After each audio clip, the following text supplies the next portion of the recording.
je ne vais pas être très diserte. Et je vais tout de suite vous présenter nos deux conférenciers.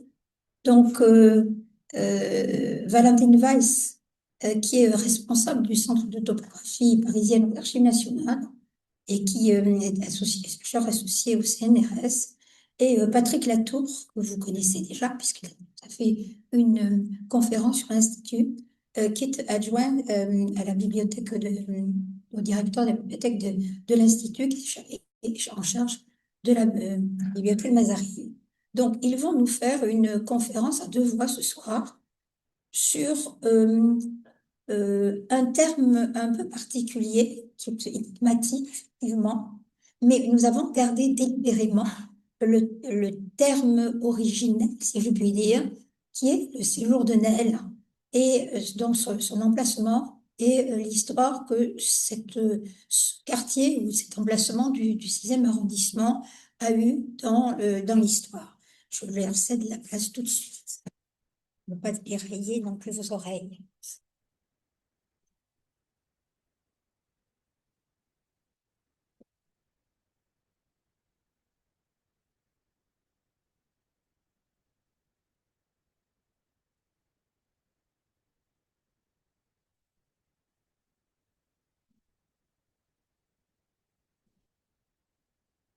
Bonjour à tous. Donc, on va vous parler de quelque chose qui est assez énigmatique, effectivement, qui s'appelle le séjour de Nesle et qui a posé un certain nombre de problèmes qu'on va vous exposer. Sa postérité étant liée à un centre d'intérêt qu'avait Patrick et qui m'a dit que c'était très probablement le séjour de Nesle. Donc, je me suis lancée dans une recherche qui a essayé de coller aux intérêts de Patrick. Vous allez voir, c'est une plongée dans les sources, une véritable enquête. Alors voilà, pour situer un peu le propos, il faut vous faire quelques rappels topographiques. Donc, voilà. Non, ça va pas. Hop, toc. Voilà, ça sera mieux. Donc, le séjour de Nesle est situé dans la seigneurie et justice de Saint-Germain-des-Prés et dans la paroisse de Saint-Sulpice. Saint-Germain-des-Prés, c'est ce que vous voyez en jaune. En bleu, c'est la seigneurie de l'université avec le grand pré au clair de ce côté-là et le futur, parce qu'il n'existe pas tout de suite, le futur petit pré au clair, donc au nord de l'abbaye. Alors, vous avez au nord donc la Seine, le fleuve. Ensuite, à l'est, la rue de Seine, mais ce nom n'apparaît que à la fin du XVe siècle. Au départ, c'est un chemin qui va de l'abbaye ou de Saint-Germain à la rivière. Alors, je vais tout de suite vous dire que donc c'est celle-ci, la rue de Seine, et à l'est, entre les fossés de la ville et la rue de Seine, il y a quelque chose qui va s'appeler l'îlot de la Butte, et dont je vais vous parler puisque il est question de l'îlot de la Butte lorsqu'on parle du séjour de Nesle. Donc cet îlot de la Butte est entre la rue de Seine, Louf, non, c'est pas ça, entre la rue de Seine et l'enceinte, donc les fossés de l'enceinte de Charles V. À l'ouest, vous avez la rue Bonaparte, donc c'est ce que vous voyez là, donc Patrick vous l'indique, ce qui s'est appelé rue des Petits Augustins au XVIIe et qui s'appelait aussi chemin de la Loue ou chemin qui va de Saint-Germain à la rivière, c'est-à-dire exactement la même phrase qui désigne la rue de Seine et la rue Bonaparte. Donc c'est pas simple. Et puis au sud, donc vous avez la rue Visconti qui traverse, enfin qui traversera, puisqu'elle s'appelle pas rue Visconti et que le pré au clair n'existe pas au départ, qui traverse donc le petit pré au clair. Donc le petit pré au clair étant donc ce petit quadrillage en bleu ici. Et quant à la rue des Beaux-Arts, elle est ouverte qu'au XIXe siècle, donc vous oubliez la rue de Bonaparte, la rue des Beaux-Arts. Enfin, pour mon propos, peut-être pas pour celui de Patrick. Alors, le séjour de Nesle est intimement lié à l'hôtel de Nesle et à la tour que nous avons explorée, dont nous avons exploré l'histoire, Patrick Jocelyn, le troisième mousquetaire qui est dans la salle, et moi-même, donc en 2014. Donc, on ne va pas vous parler de l'hôtel, on va pas vous parler de la tour, mais là, on va vous parler du séjour. Et si vous avez des questions, n'hésitez pas. Donc, le séjour de Nesle pose un certain nombre de problématiques. D'abord, dans la définition. Qu'est-ce qu'un séjour? Vous avez deux exceptions, soit le lieu où se trouvent les chevaux du roi ou d'un grand seigneur, donc des écuries. Alors, normalement, le séjour de Nesle sera attaché à l'hôtel du même nom, mais vous verrez que les historiens ne sont pas d'accord sur la nature de ce séjour, ou un lieu de résidence d'un grand personnage, c'est-à-dire par exemple le séjour de Nesle de Navarre puis d'Orléans, qui est dans les murs, donc de l'autre côté de l'enceinte de Philippe Auguste, et qui désigne donc un grand hôtel de grands personnages. Alors pour la localisation, donc d'après les historiens, vous avez à peu près tout. Donc si vous partez de la bibliographie de la Mare, vous voyez sur l'image de droite, situe l'hôtel de Nesle à la place du séjour, donc au début du XVIIIe siècle. Sauval a l'air de distinguer l'hôtel et le séjour, mais en fait, il mélange les deux hôtels qui sont rive droite et rive gauche. Donc on ne se retrouve plus du tout non plus. Félibien parle juste du don de l'hôtel en 1446, et Jaillot corrige de la Mare en mettant le séjour à la bonne place, c'est-à-dire à l'extérieur de l'enceinte, c'est-à-dire à l'endroit où de la Mare a situé l'hôtel. Bonardo indique que le petit séjour de Nesle est au-delà du fossé, et Berthy, là c'est là que c'est important, puisque finalement on en revient toujours à Berthy, c'est quand même une référence en matière de topographie de Paris, et Berthy dit mais que le séjour pouvait certainement pas couper la rue de Seine, et il évoque deux actes dont vous allez essayer de retenir les dates, 1449 et 1486. À la différence de Champeau et Gaucherie, quelques années plus tard, qui dit que l'espace est traversé par la rue de Seine et que ça va jusqu'au fossé. Mais il fait mourir le duc de Berry dans son séjour, donc dans les écuries, si ce sont des écuries. Et Cordier indique que le séjour va jusqu'à la rue Jacob, c'est-à-dire grosso modo jusqu'au nord des murs de l'abbaye, c'est-à-dire bien au sud de l'îlot que je vous indiquais et que je vous décrivais tout à l'heure.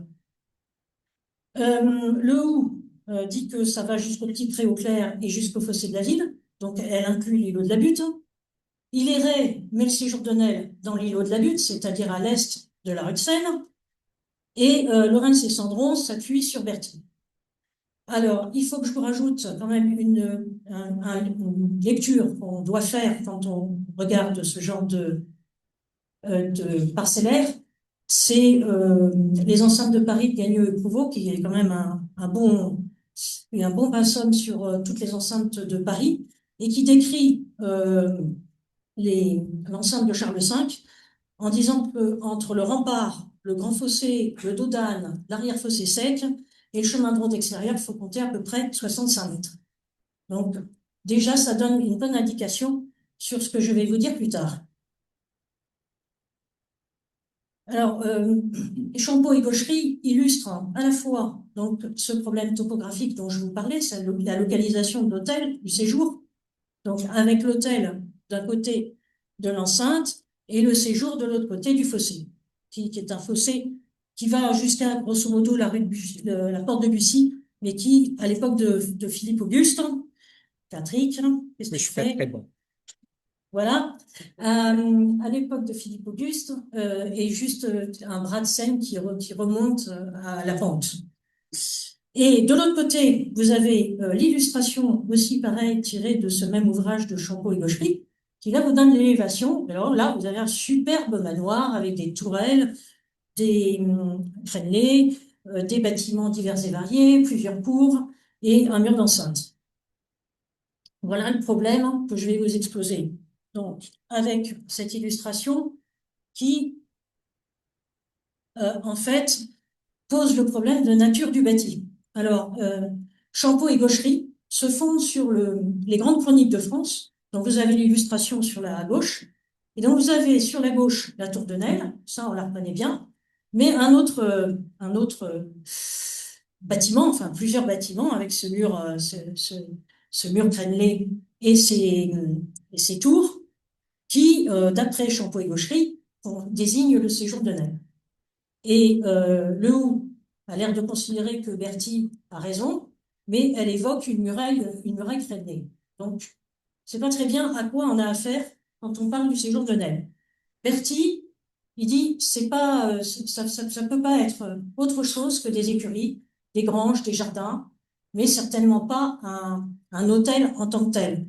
Et Jean-Claude Garretta, qui nous a malheureusement quittés, mais qui était un grand spécialiste que vous devez connaître et qui est notamment intéressé au quartier Saint-André-des-Arts, dans son propos, dans sa thèse d'école, a fait une digression sur le séjour de Naël en disant que on pouvait certainement y voir uniquement de légères constructions au milieu d'espaces verts, arguant que les espaces verts, on les avait déjà dans l'hôtel de Naël, à l'intérieur des murs de Philippe Auguste. Et s'ajoute un troisième problème, qui est un problème de taille, c'est la nature du fond. Saint-Germain-des-Prés, si vous avez abordé ce fond, est un fond extrêmement désordonné, et il a fallu parcourir plus d'une centaine de côtes, dont plus de la moitié enregistre, pour essayer de débrouiller l'affaire. Et en plus, c'est disséminé dans tous les fonds, dans toutes les séries. Donc c'est disséminé façon plus. Alors, il y a très peu de documents anciens, en fait. Vous allez voir, je vous ai mis à peu près tout ce qu'on avait, en tout cas d'important, sur le séjour. Non, ça va pas, ça. Non, 200. C'est ça. Oui, si, c'est ça. Non, non, il y a une planche qui a sauté. Non, c'est celle-là. Voilà.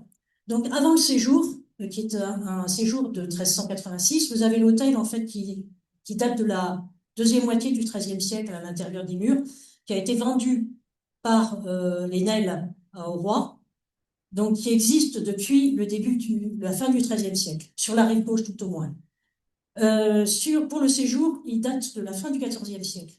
Avant le séjour, vous avez quelques textes qui peuvent aider à essayer de débrouiller tout ça. Et il y a notamment un acte de 1278 qui parle d'un arpent avec en contre-plège deux arpents avec tuileries qui sont entre la Seine et les prés des Écoliers. À cette époque-là, je vous ai dit que le petit pré au clair était tardif. Le petit pré au clair n'existant pas, on parle d'une tuilerie, oui, c'est ça, d'une tuilerie entre la rivière de Seine et le grand pré au clair.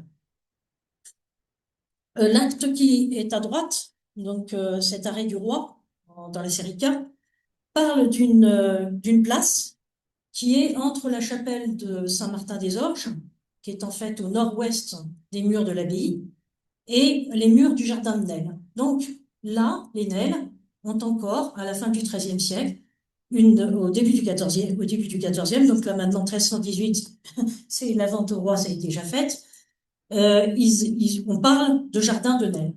Donc il y a déjà des jardins à l'extérieur des murs.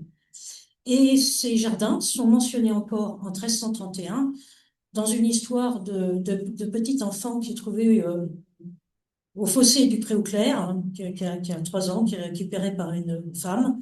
C'est dans un acte de la prévôté, je crois. Et qui est trouvé au bout du fossé du Pré-au-Clair, en droit le coin des murs de Nesle. Donc ces murs, ce jardin existe encore à cette époque-là.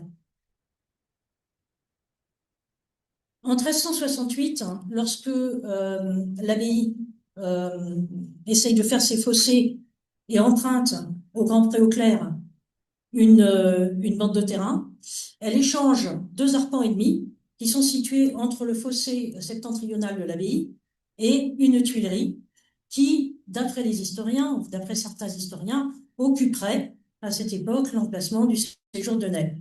Mais il n'est plus question des jardins de Nesle, il n'est plus question de quoi que ce soit.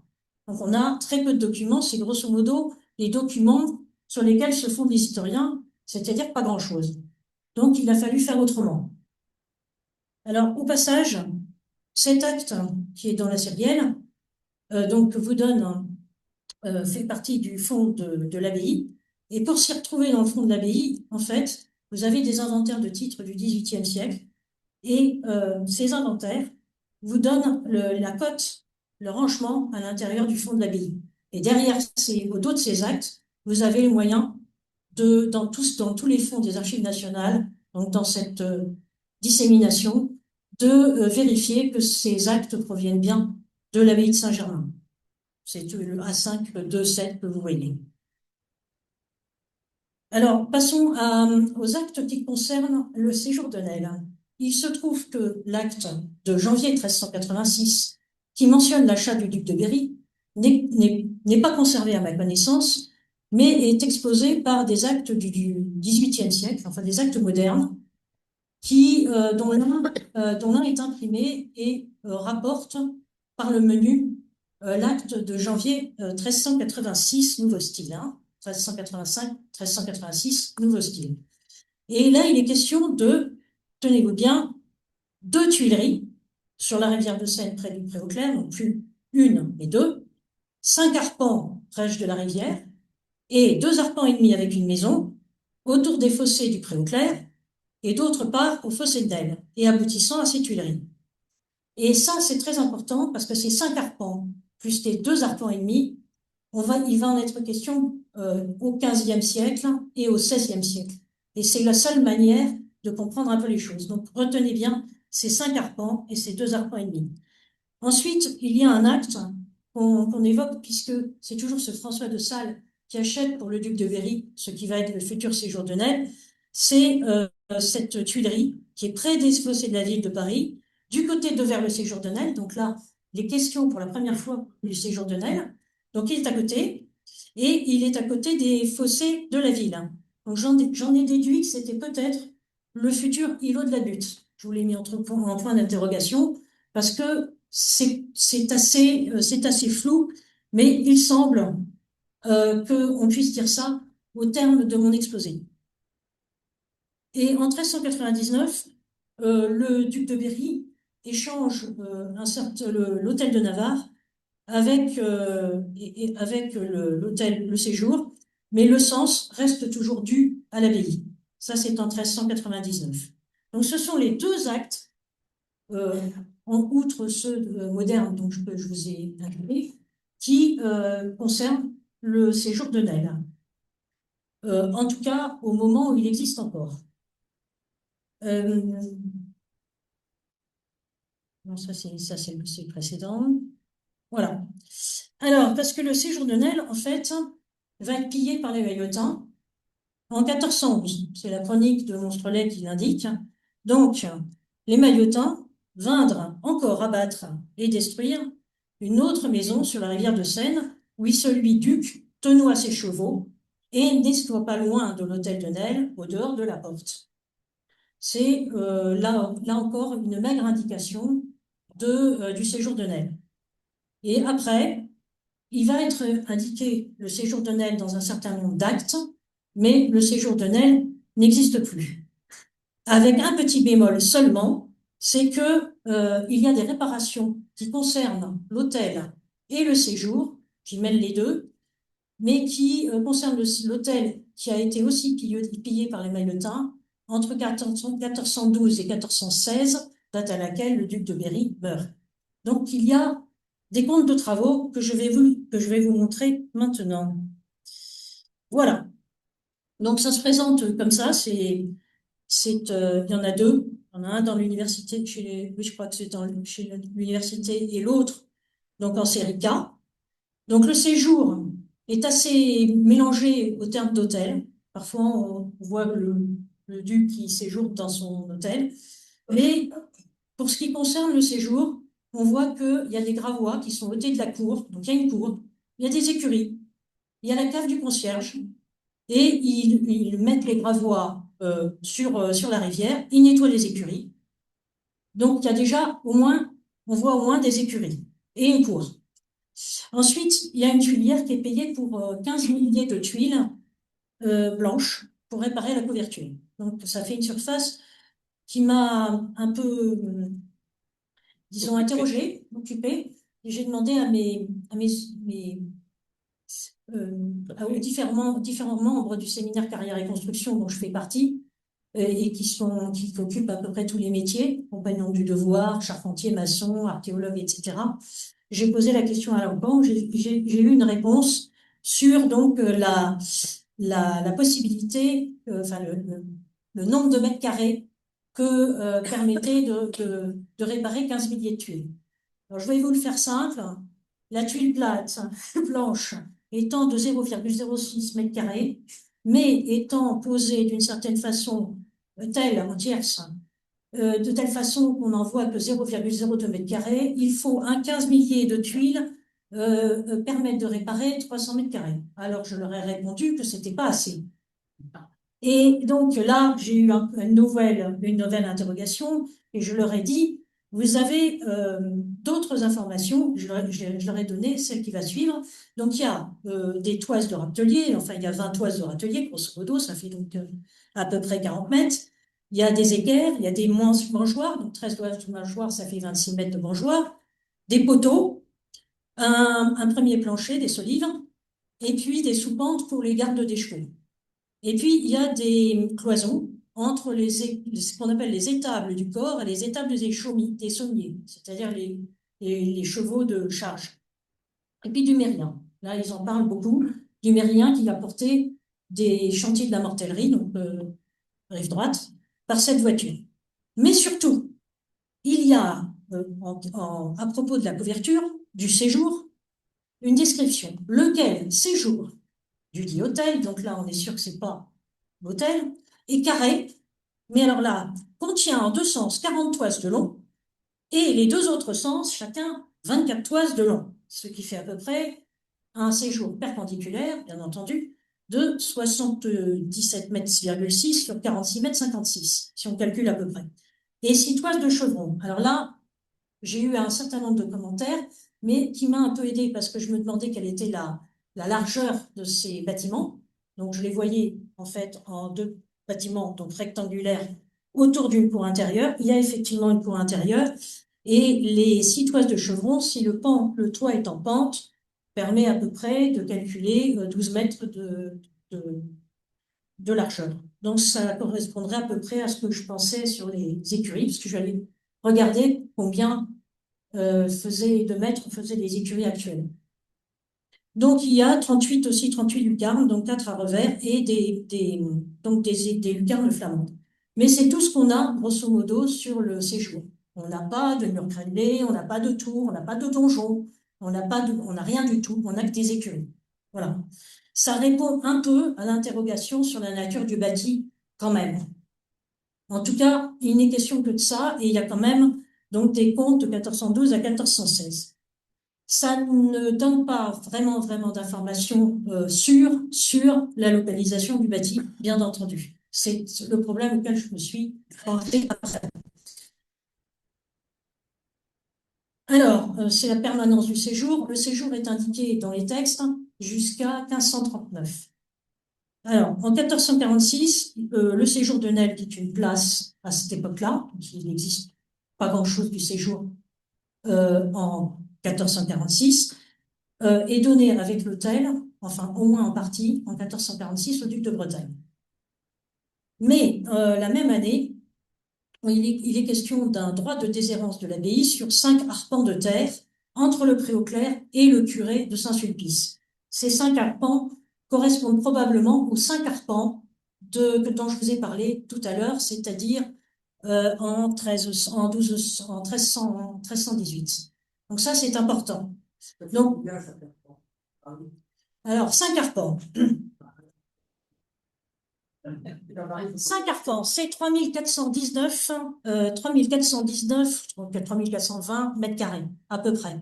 Donc ça va très bien. 2 arpents suffisent, 2 arpents et demi suffisent à abriter le séjour. Et si vous comptez entre la Seine et la rue Visconti, donc la rue des Marais, vous avez largement de quoi abriter le bâtiment rectangulaire dont je vous parlais. Même largement.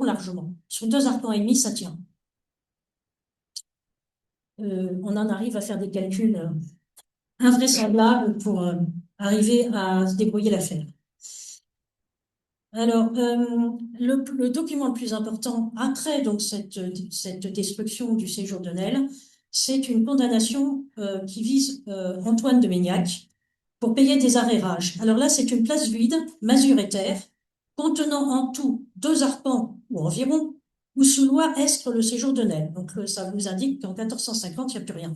Sur la rivière de Seine, tenons tout au long à la dite rivière, et d'autre part aux terres de la dite église, aboutissant à un gros fossé par lequel l'eau des fossés de la dite église ou abbaye se vit dans la rivière, donc de Seine, et de l'autre à un chemin par lequel on va de la dite abbaye à Essel-Rivière. Si vous avez suivi, c'est en fait dans l'îlot qui concerne l'ouest de la rue de Seine et l'est de la future rue Bonaparte.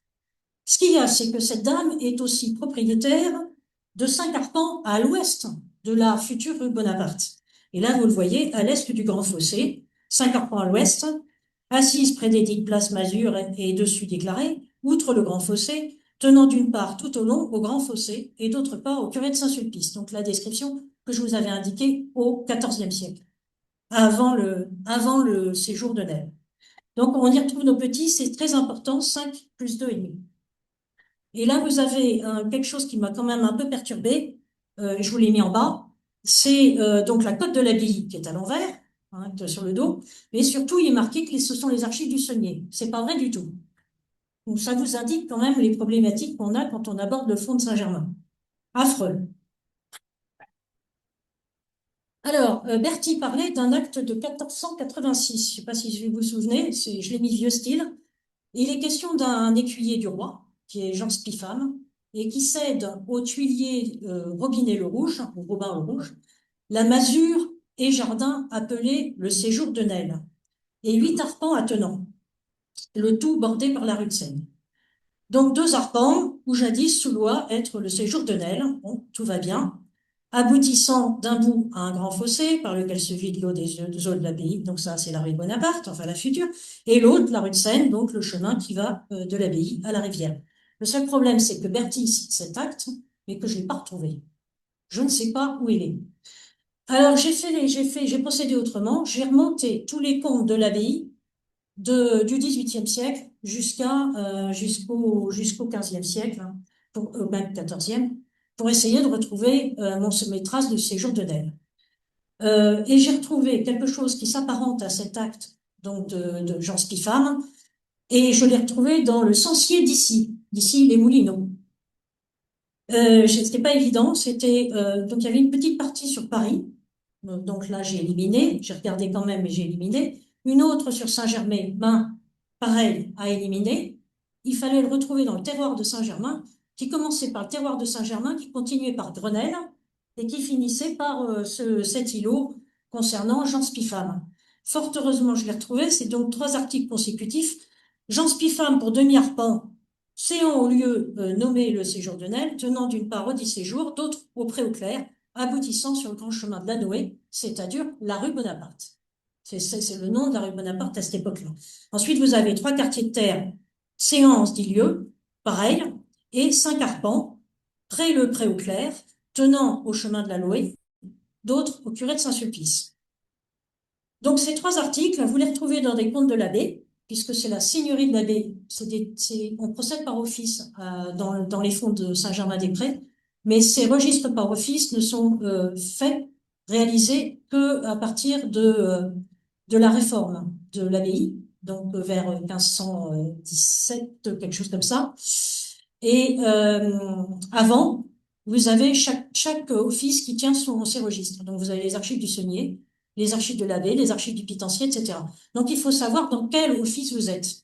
C'est, malgré l'acte que je vous indiquais sur les archives du Saunier, pas du tout les archives du Saunier, ni celles de l'aumônier, ce sont celles de l'abbé. Et vous retrouvez dans les comptes de l'abbé quelque chose de tout à fait sibyllin, Jean Spiffam, 3 sous 4 deniers et point barre. Donc, vous ne pouvez pas vous débrouiller dans les archives de l'abbé si vous n'avez pas vu le censier d'ici. Alors, je prends juste la parole pour laisser Valentine se reposer. On voit dans un certain nombre de représentations qui sont autour du début du XVIe siècle que, en fait, il n'y a plus rien sur la partie séjour de Nesle, que toutes les constructions dont vous a parlé Valentine, ces écuries, toute cette huile que vous avez calculée soigneusement, il n'y a plus rien, que ce soit sur le rétable Saint-Germain ou sur le plan de Münster, le plan de Braun, le plan de la gouache. Vous voyez qu'on a des terres tout à fait de pâture, des terres sans aucune construction au début du XVIe siècle, et ce sur toute la partie, puisqu'on reconnaît bien l'abbaye les différentes parties qui ont été décrites par Van Eyck. Alors, ensuite, vous avez les contes de l'abbé. Donc, je vous disais que le séjour de Nesle apparaissait dans les textes de Saint-Germain jusqu'à 1539. Ce sont effectivement les contes de l'abbé. Je vous en ai cherché quelques-uns, hein, pas tous, mais je les ai tous parcourus pour essayer donc de remonter la filiation des propriétaires. Et vous avez en 1510-1512 un Jean de la Vernade qui parle des prêts d'arpents près du séjour de Nesle. Et le plus significatif, c'est le conte de 1521-24. Vous l'avez ici, c'est le plus joli, du reste en plus. Il est avec des enluminures, il est magnifique. Lettrines ornées, enfin bref, c'est un registre superbe par office.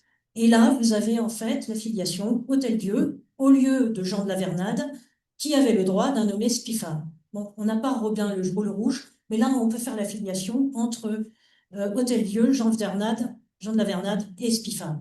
Pour demi-arpent après le séjour de Nesle, après le séjour de Nesle, il était au séjour de Nesle avant, 3 quartiers de terre et 5 arpents.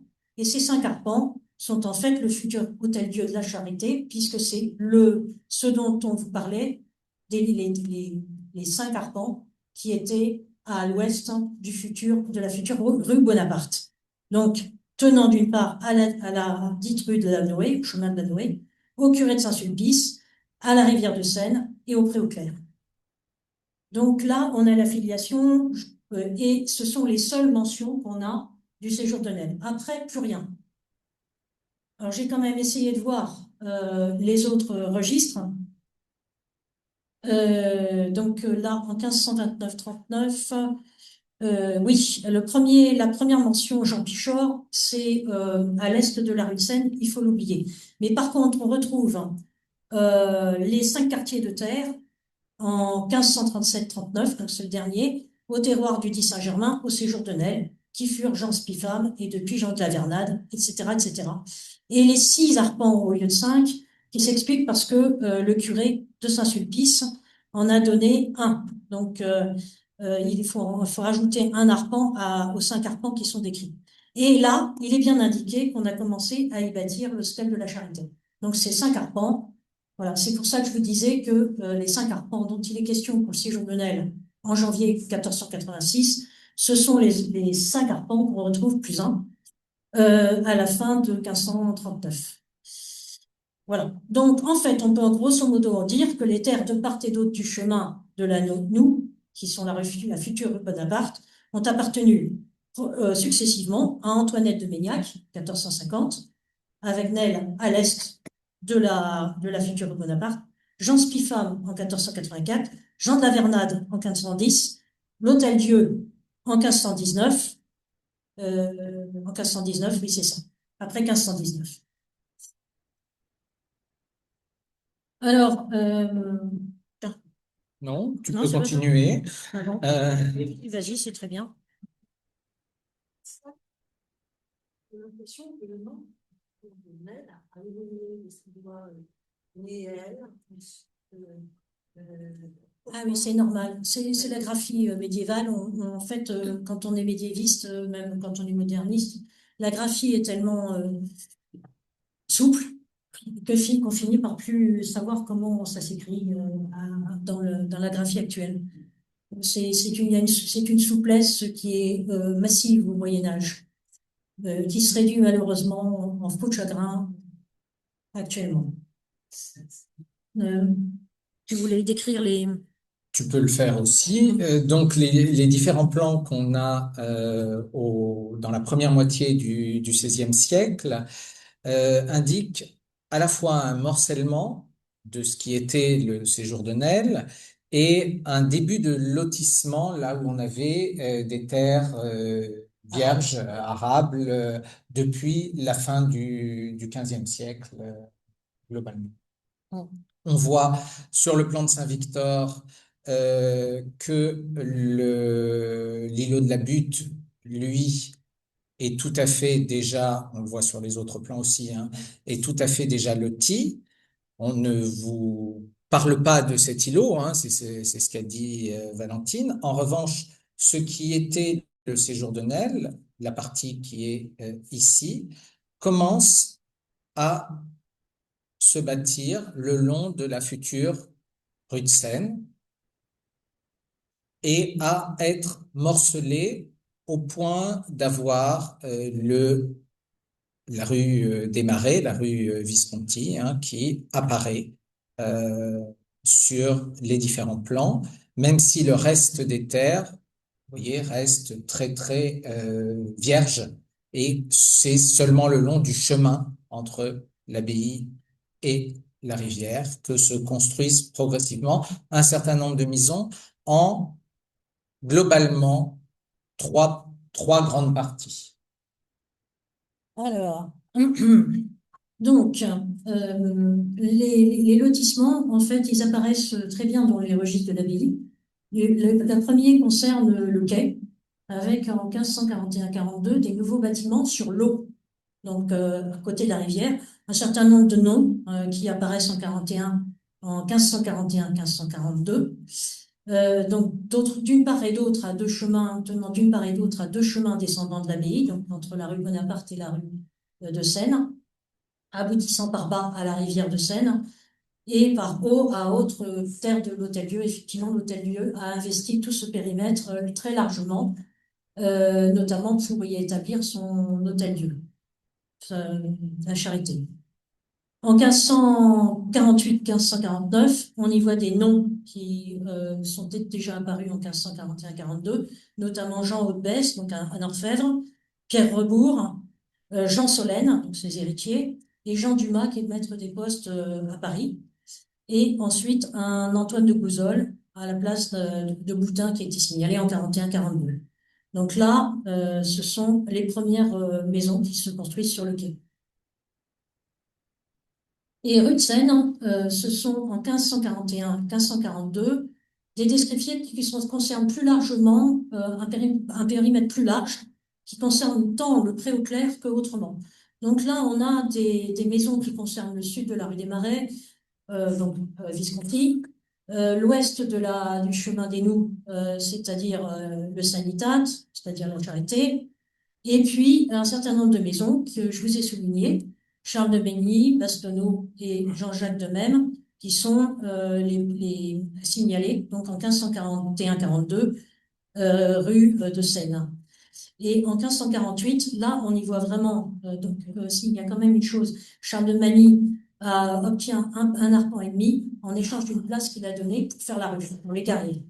Donc là, on voit vraiment qu'elle commence à être vraiment bien bâtie, bien tracée, et que voilà, les lotissements se mettent en place. En 1548, la désignation du clerc, l'autre côté de la rue de Seine, de vers le Pré-aux-Clercs, donc concerne le côté ouest, côté occidental de cette rue, et on y voit notamment un peintre qui s'appelle Louis Bachot et qui tient à Jean Cousin, qui est un autre peintre bien connu et parisien, et donc François Bastonneau, toujours pareil. Alors en fait, là, vous n'avez pas, c'est pas la peine de regarder distinctement les noms. C'est tout simplement que je suis remontée du seul plan du XVIIIe siècle qui était disponible, c'est-à-dire celui que vous avez sur la droite, là, ici, qui donnait les parcelles de l'université, donc concernant le Petit Pré-aux-Clercs et Saint-Germain.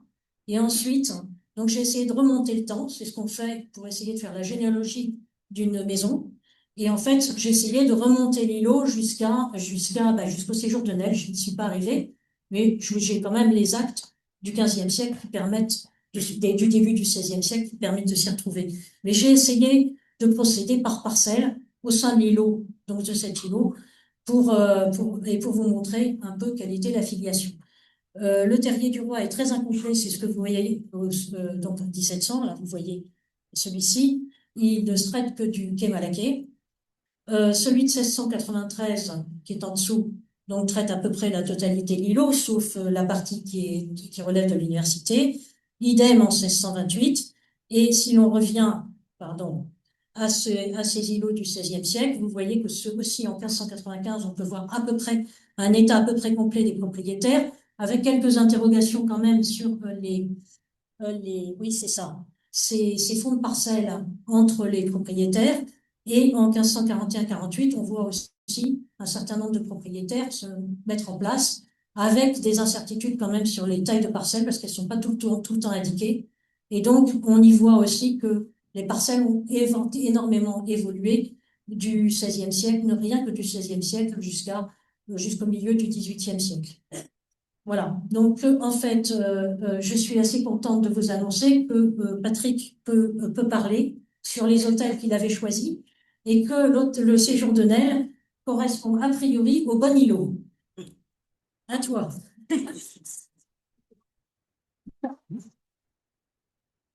Alors, je n'avais pas vraiment choisi d'hôtel, contrairement à ce que dit Valentine, hein, et ce n'est pas ensemble, mais c'était la destinée du séjour de Nel qui nous avait occupés. Comme l'a dit Valentine, on avait travaillé sur l'hôtel de Nel avec Jocelyn. Ça nous intéressait de travailler sur l'autre côté et d'aller jusqu'au XVIIIe ou XIXe siècle pour voir ce qu'il en était. Alors, cet îlot est important. Valentine vous a retracé vraiment la topographie. Moi, je vais m'intéresser de manière beaucoup plus légère, plutôt aux gens ou aux people. Euh, euh, Cet îlot a été morcelé au XVIe siècle en globalement trois ensembles. Au sud, on a une petite partie qui est au-dessus, on va dire, de la rue des Fossés, de la rue Visconti. Vous la voyez ici. Et c'est une partie dont nous ne parlerons pas. Au nord, absolu, donc du côté Seine, c'est l'emplacement qui va être occupé à la fin du XVIe siècle par l'hôtel de la reine Margot, fille, euh, sœur et femme de roi, mais qui n'arrivera à cet emplacement-là que après sa séparation d'avec Henri IV pour la fin de sa vie et qui construira un magnifique hôtel qui s'étendra bien au-delà de notre îlot puisque il continue dans ce qui est aujourd'hui le 7e arrondissement, hein, avec les fabuleux jardins de la Reine Margot et le petit ermitage pour les Augustins qui donnera naissance ensuite à tout le reste. L'hôtel de la Reine Margot occupe la partie donc nord de l'îlot. Il a été très étudié, donc nous n'en parlerons pas. Euh, Simplement une petite chose pour faire écho à ce que dit Valentine sur la difficulté des sources ensemble. La Mérian, cette gravure est très très connue sur l'autel de la reine Margot. Et quand on regarde cette gravure de Mérian, on a l'impression que l'autel de la reine Margot occupe tout l'îlot jusqu'à la rue des Marais, jusqu'à la rue Visconti.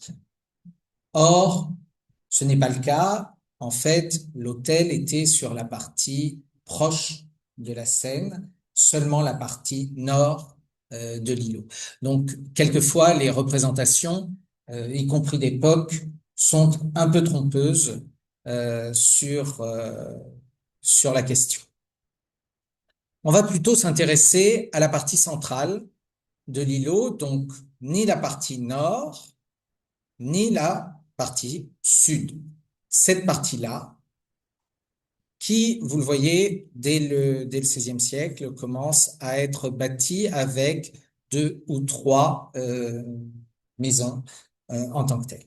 Alors, Valentine a déjà défloré un peu la question, puisque on a vu passer Charles de Magny, qui va acquérir euh, l'essentiel, on va dire, de cette partie centrale. Euh, il achète en 1538 euh, un ensemble conséquent et il en revend immédiatement ou il en cède immédiatement une partie à son notaire. Notaire de la vente, François Basteneau, qui récupère une petite partie qui correspond globalement à ce qui tient aujourd'hui à la rue Visconti, la partie sud de l'acquisition de Charles de Magny. Charles de Magny. Euh, En 1540, une partie, l'autre partie, disons, est vendue à Jean-Jacques de Mesmes, qui achète non seulement la partie restante du centre, mais sans doute, puisque la description dit en potence, le fond de parcelle de Charles de Magny tenant à la rue Bonaparte. Donc vous avez une espèce d'imbrication, Charles de Magny et en équerre Jean-Jacques de Mesmes. Dès 1540, en fait, Charles de Magny vend une partie de son terrain, celle qui n'était pas à Basteneau, euh, à Nicolas d'Angus, qui est évêque, et qui rachète peu de temps après, vers 1545-1548, la parcelle qui était celle de Jean-Jacques de Mesmes. Et donc, globalement, le centre de l'îlot se retrouve être à nouveau un seul bloc qui va passer à un autre évêque en cours de route et qui va finir en 1570, à la fin du XVIe siècle, par être acheté par Louis de Bourbon, duc de Montpensier, qui va y construire un hôtel, ou plutôt qui va le donner à sa fille, Anne, euh, qui va elle-même le léguer à son frère, François de Montpensier, dauphin d'Auvergne. Et à ce moment-là, cette construction, au centre, va prendre le nom d'hôtel Dauphin, du nom du titre de François de Montpensier. On est en 1572, vous voyez que ça se succède assez rapidement, hein, les échanges et ensemble. Vers 1590, l'ensemble est acheté par François de Redon, qui est le financier du duc de Montpensier, et à mon avis, le duc de Montpensier avait quelques dettes, donc il s'est débarrassé auprès de son financier de son acquisition. Et en 1612, au moment même d'ailleurs où Reine Margot, elle va abandonner partie, semble, au roi, en mourant, en léguant à la presse, c'est Henri de la Tour, duc de Bouillon, maréchal de France, qui va acquérir cette parcelle et l'hôtel Dauphin va changer de nom et va devenir l'hôtel de Bouillon. Il va pas garder très très longtemps cet hôtel, puisque à peine 10 ans plus tard, il va le revendre et l'hôtel de Bouillon va être acquis par Roger de Plessis, sieur de Lampour, amenant un nouveau changement de nom dans toutes les archives, d'hôtel de Bouillon à l'hôtel de Liancourt. Alors, il y a des changements de nom, il y a des acquisitions, il y a aussi des constructions. Sur l'hôtel de Bouillon, on connaît assez peu de choses. On sait simplement que le maréchal Bouillon a fait construire un hôtel par Salomon de Brosse, grand architecte, mais on n'a pas vraiment de plan de la chose. On a juste, sur le plan de Gomboust, sans doute une vue un peu particulière. Et puis, je vous ai indiqué à côté un autre château, le château de Blérancourt, qui a été construit par Salomon de Brosse exactement à la même époque. Construit l'hôtel de Bouillon entre 1600, vers 1612 1615, et le château de Blérancourt a été construit entre 1612 et 1619. Donc, on peut penser, surtout quand on voit ce qui est devenu ensuite l'hôtel de Bouillon, que c'était à peu près le même style de construction qui est mis en place le long de la rue de Seine, euh, sur cette parcelle centrale.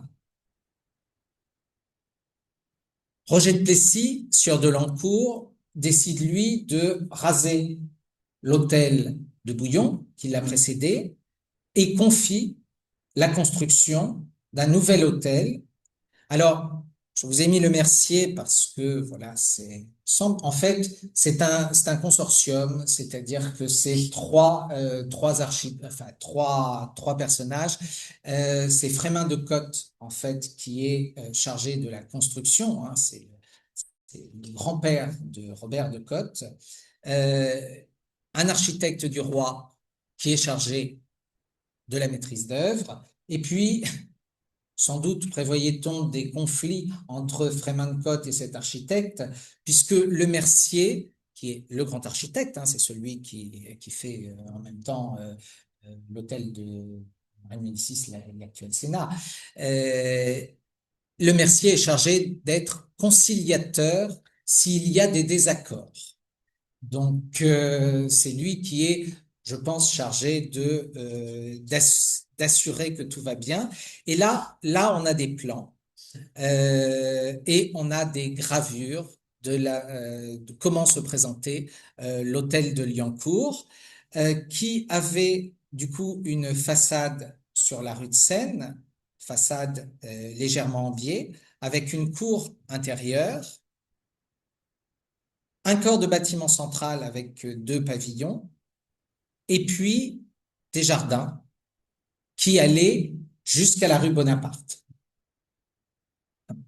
Alors, on a même, pour la construction de cet aspect-là, on a des comptes très précis. On sait ce que les Liancourt, euh, Henri et sa femme, ont demandé et obtenu pour avoir à la fois les jardins. Hein. Les jardins sont confiés à ce moment-là à Jean Le Nôtre. Là encore, on est quelques générations avant le grand nom concerné, mais qui est déjà chargé d'assurer des parterres, des allées sablonneuses, et puis en bout, le long de la rue Bonaparte, un bosquet avec des arbres.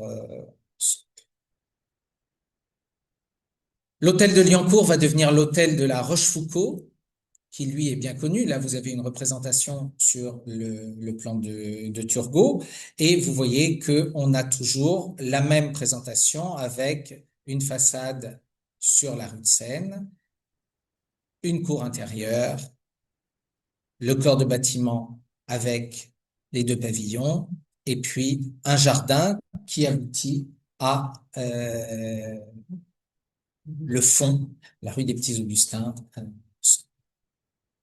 Comment est-on passé des Liancourt au La Rochefoucauld?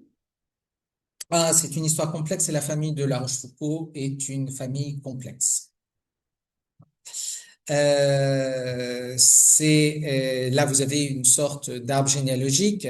Charles Duplessis, sieur de Lancourt, a eu deux enfants, Gabriel Duplessis et Roger Duplessis. C'est Roger Duplessis qui achète l'hôtel de Bouillon et qui en fait du coup l'hôtel de Liancourt. Il est marié à Jeanne de Schonberg, fille et sœur de maréchal. Et c'est eux qui construisent l'hôtel. Ils vont avoir un fils, Henri Roger Duplessis-Liancourt, qui va mourir assez jeune, et donc ils ne vont avoir qu'une héritière, leur petite fille, qui va être mariée à son cousin issu de Germain, François VII de La Rochefoucauld, qui était le petit-fils de Gabriel Duplessis. D'où l'intérêt des arbres généalogiques, on s'y retrouve.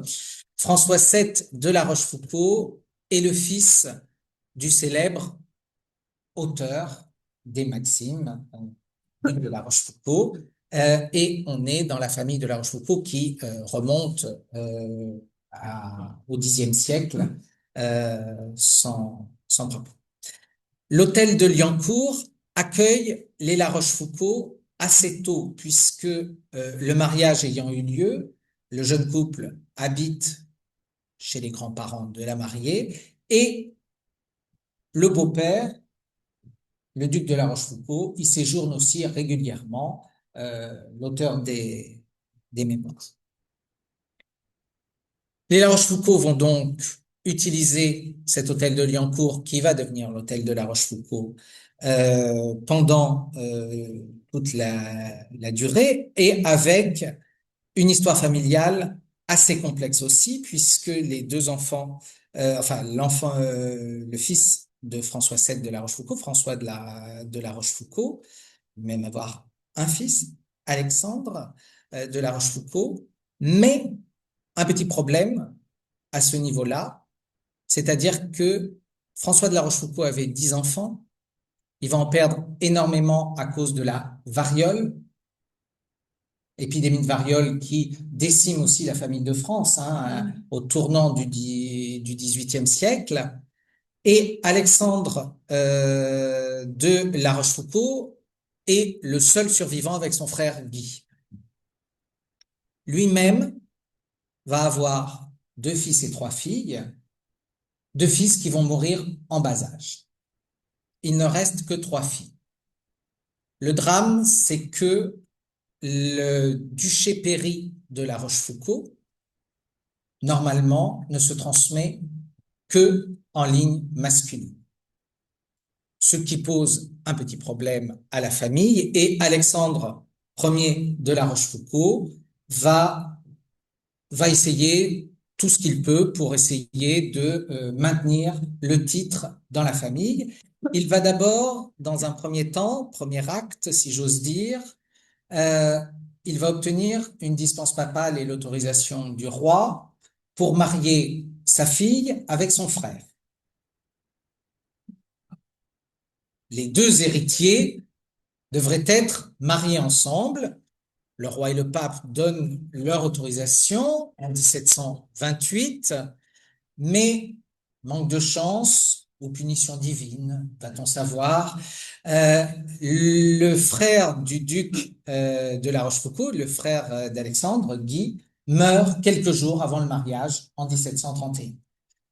Tout est donc à refaire, et le duc de La Rochefoucauld, qui était un fort honnête homme et assez aimé du roi, obtient de Louis XV, pour circonstances exceptionnelles, c'est ce que disent les lettres de Louis XV, de modifier le duché Péry masculin en duché Péry féminin, c'est-à-dire qu'il obtient que l'aîné du duc, Louise-Élisabeth de La Rochefoucauld, hérite du titre ducal et le transmette à ses descendants à condition qu'elle épouse un La Rochefoucauld qui prendra le nom et les armes pleines de l'ensemble.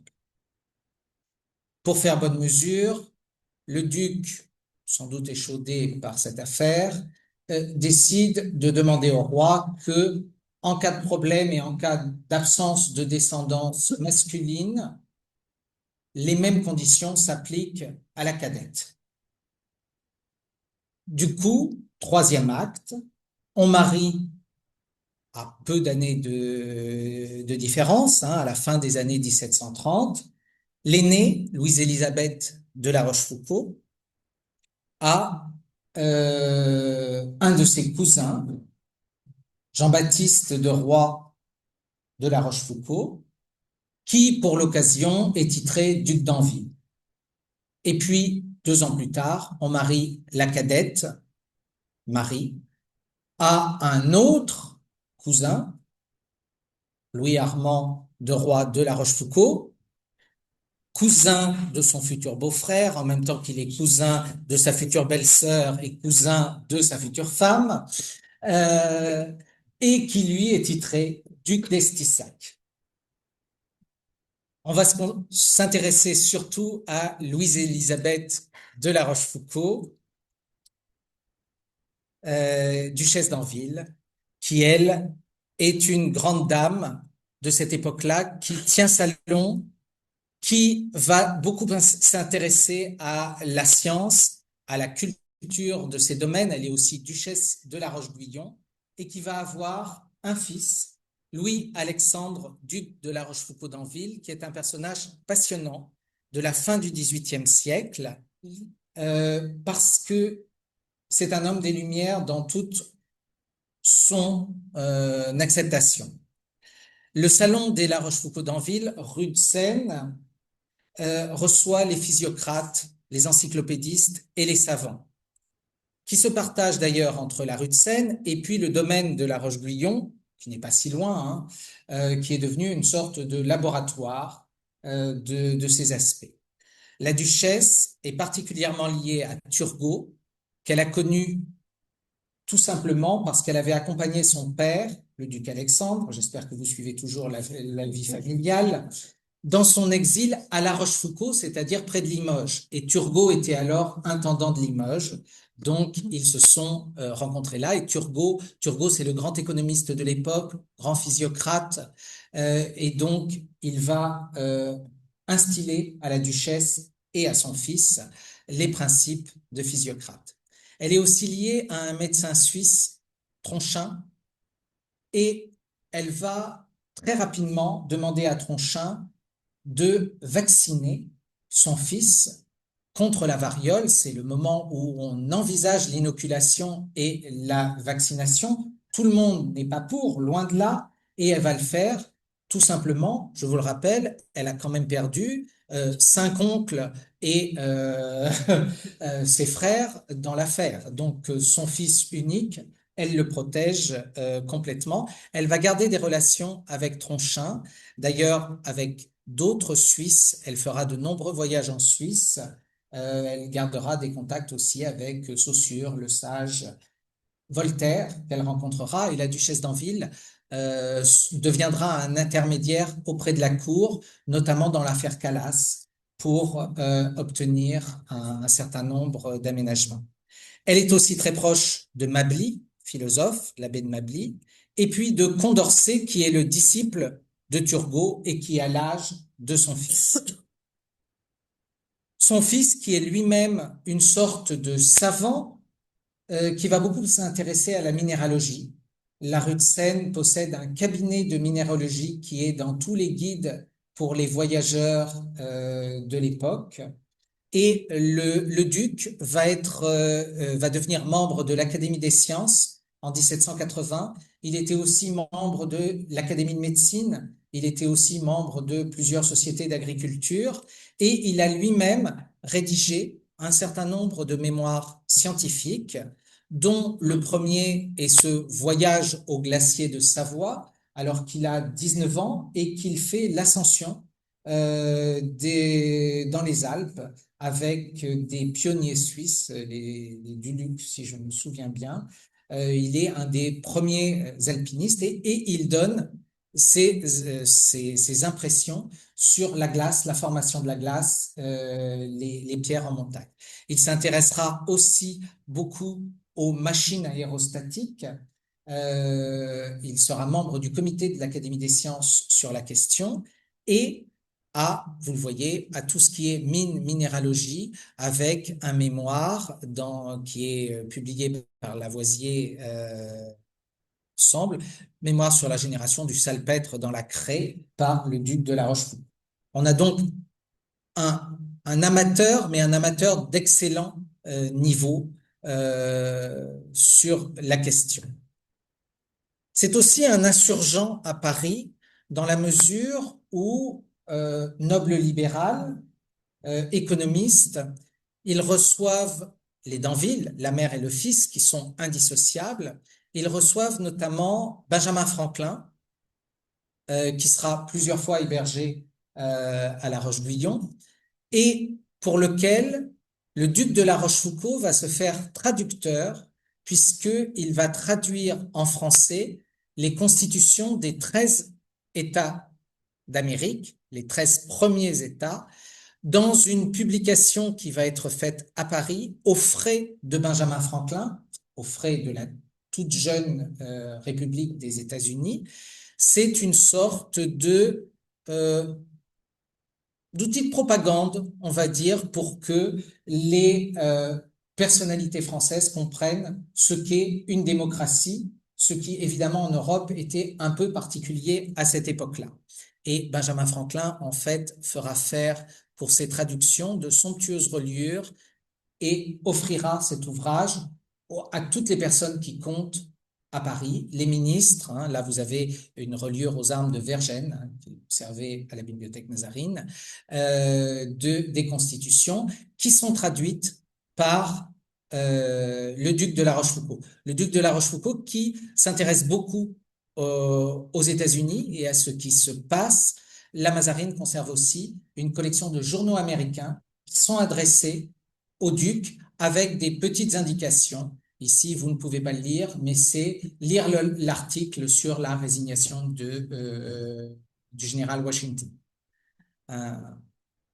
De manière plus anecdotique, les Danville ou les La Rochefoucauld Danville sont vraiment liés aux Américains. Vous avez là un couple adultérin, la duchesse Danville de La Rochefoucauld, la femme du duc, qui avait épousé dans un premier temps une princesse de Mérode, qui n'avait pas eu d'enfant avec lui, et donc il va épouser sa nièce. C'est une tradition familiale, sans doute. Sa nièce qui est la fille, je ne sais pas si vous avez suivi, du duc d'Estissac, qui est à côté, ensemble, voilà. Et donc, elle va avoir une liaison avec William Short, qui est le secrétaire et le fils adoptif de Jefferson, ambassadeur des États-Unis à Paris. Et les lettres qu'elle va lui écrire de 1780 à 1790, au début du 19e siècle, sont éditées. Elles sont conservées à Philadelphie, mais elles ont été éditées et donnent d'ailleurs une vision de la Révolution assez intéressante.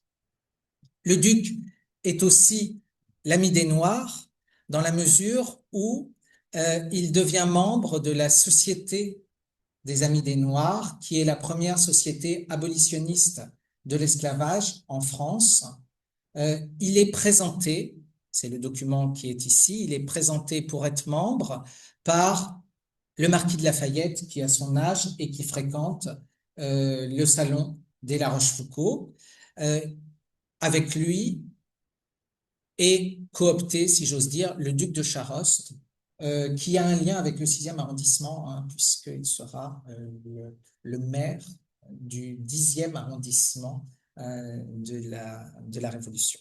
Et le duc de La Rochefoucauld va même devenir, lors de l'absence du fondateur de la Société des Amis des Noirs, Rousseau de Varville, qui va aller aux États-Unis, il va devenir le président de la Société des Amis des Noirs, qui va obtenir, après la mort du duc, la première abolition de l'esclavage en 1794, avant que Napoléon ne revienne sur la décision début 1900.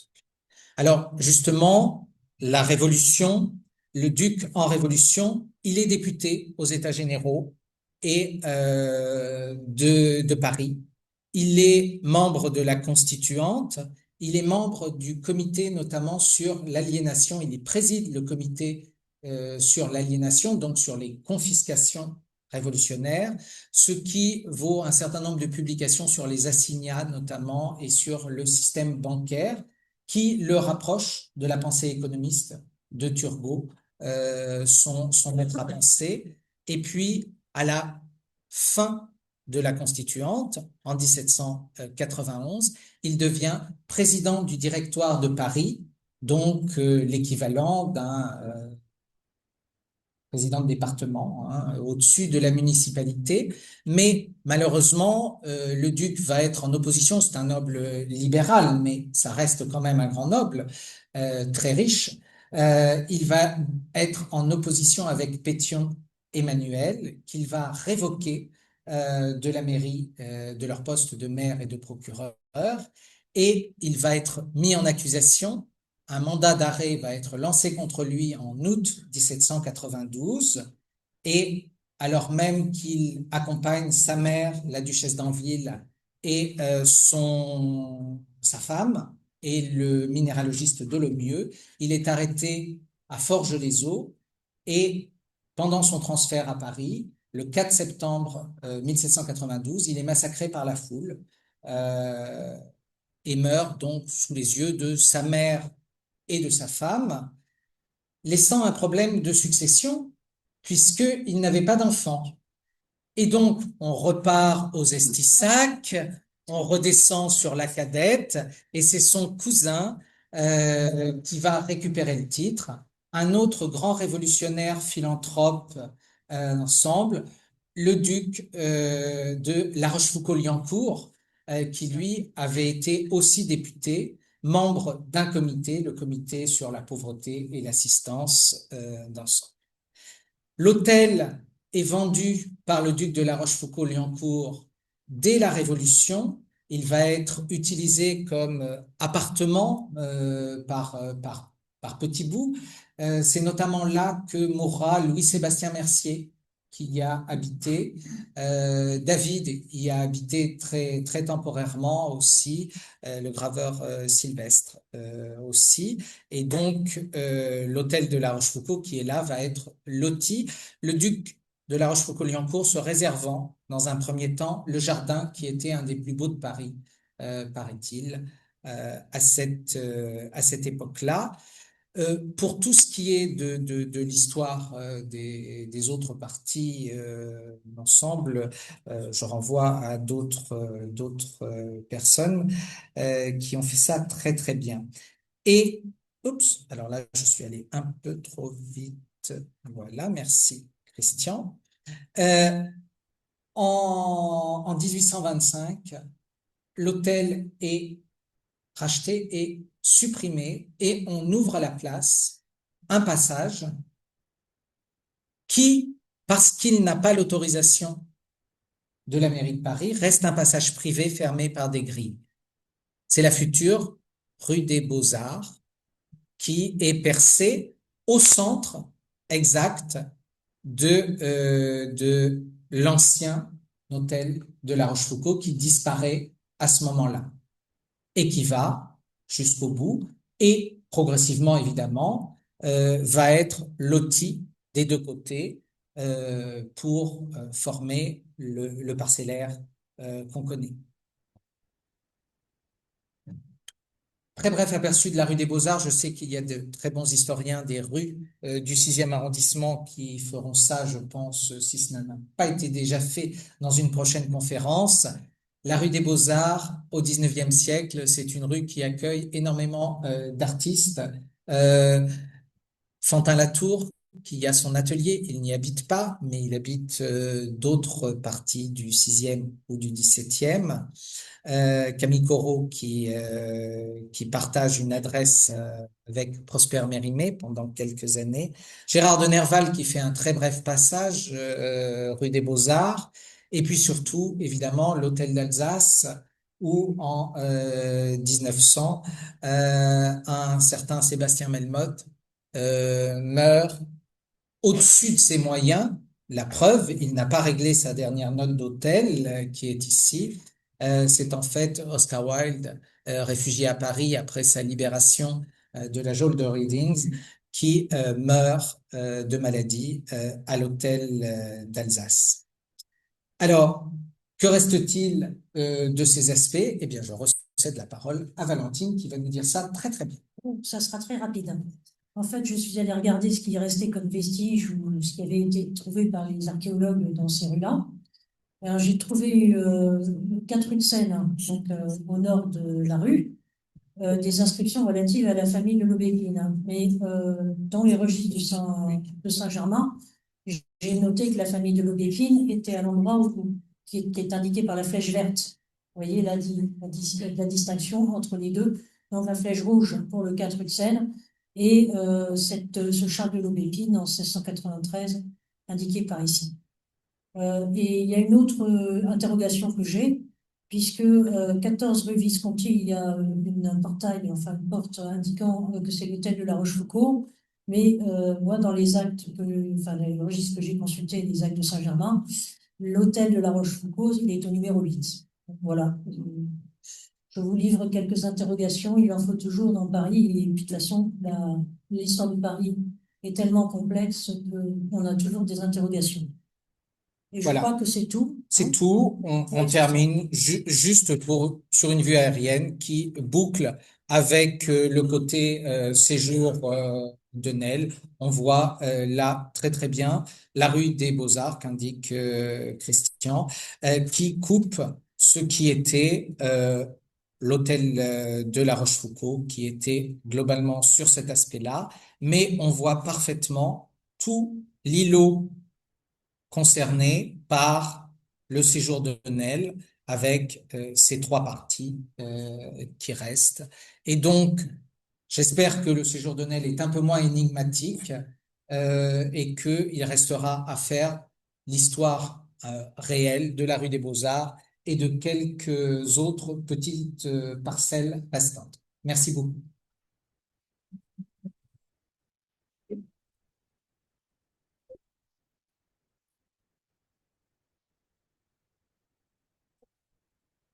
Merci à tous les deux.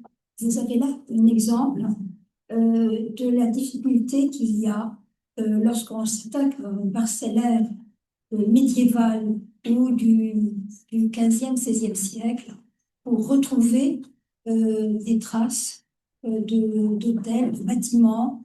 Vous avez comment dire, un exemple du vague et du peu de, comment dire, du côté incertain, vague, peu précis que les actes peuvent donner et les variations finalement que l'on note d'un acte à l'autre, se contredisant parfois, parfois se confirmant, mais vous avez là vraiment un très bel exemple de ce que une recherche en architecture, en histoire du lotissement dans Paris peut nécessiter à dépouiller des dizaines et des dizaines de cartons d'archi.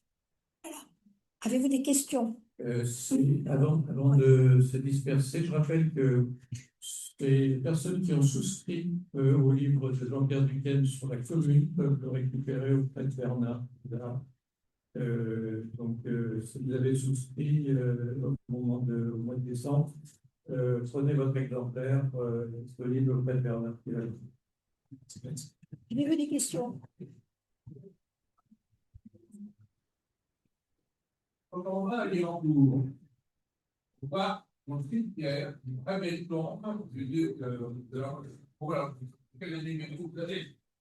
Elle est très honorée, cette tombe, parce qu'il est considéré comme le fondateur de l'école des arts et métiers. Tout à fait. C'est l'héritier. C'est l'héritier du duc Louis-Alexandre. C'est celui qui hérite après le massacre en 1792. C'est le duc de la Rochefoucauld-Liancourt.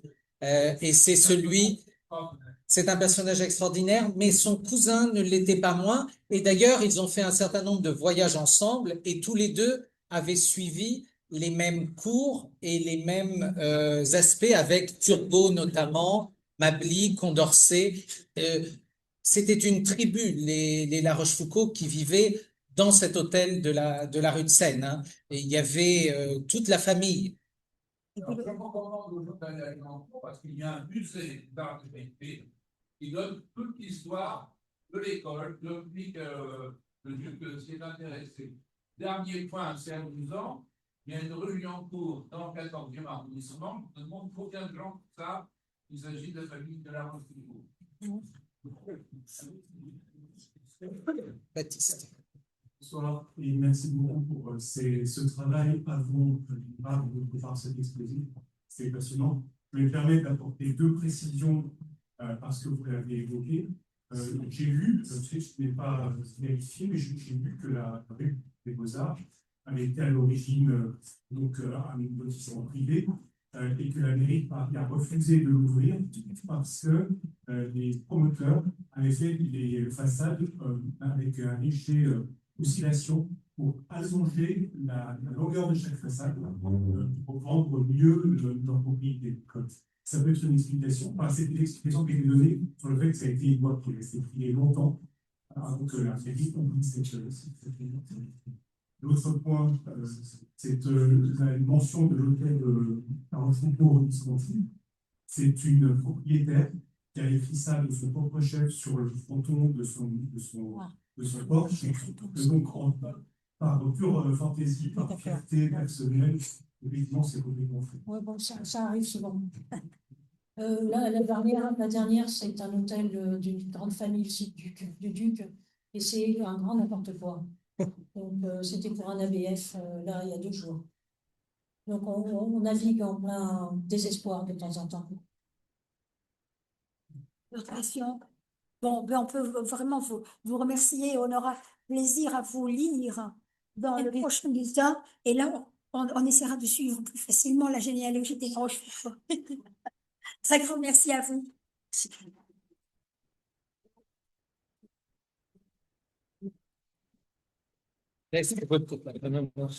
Non. Non, bon, c'est bien.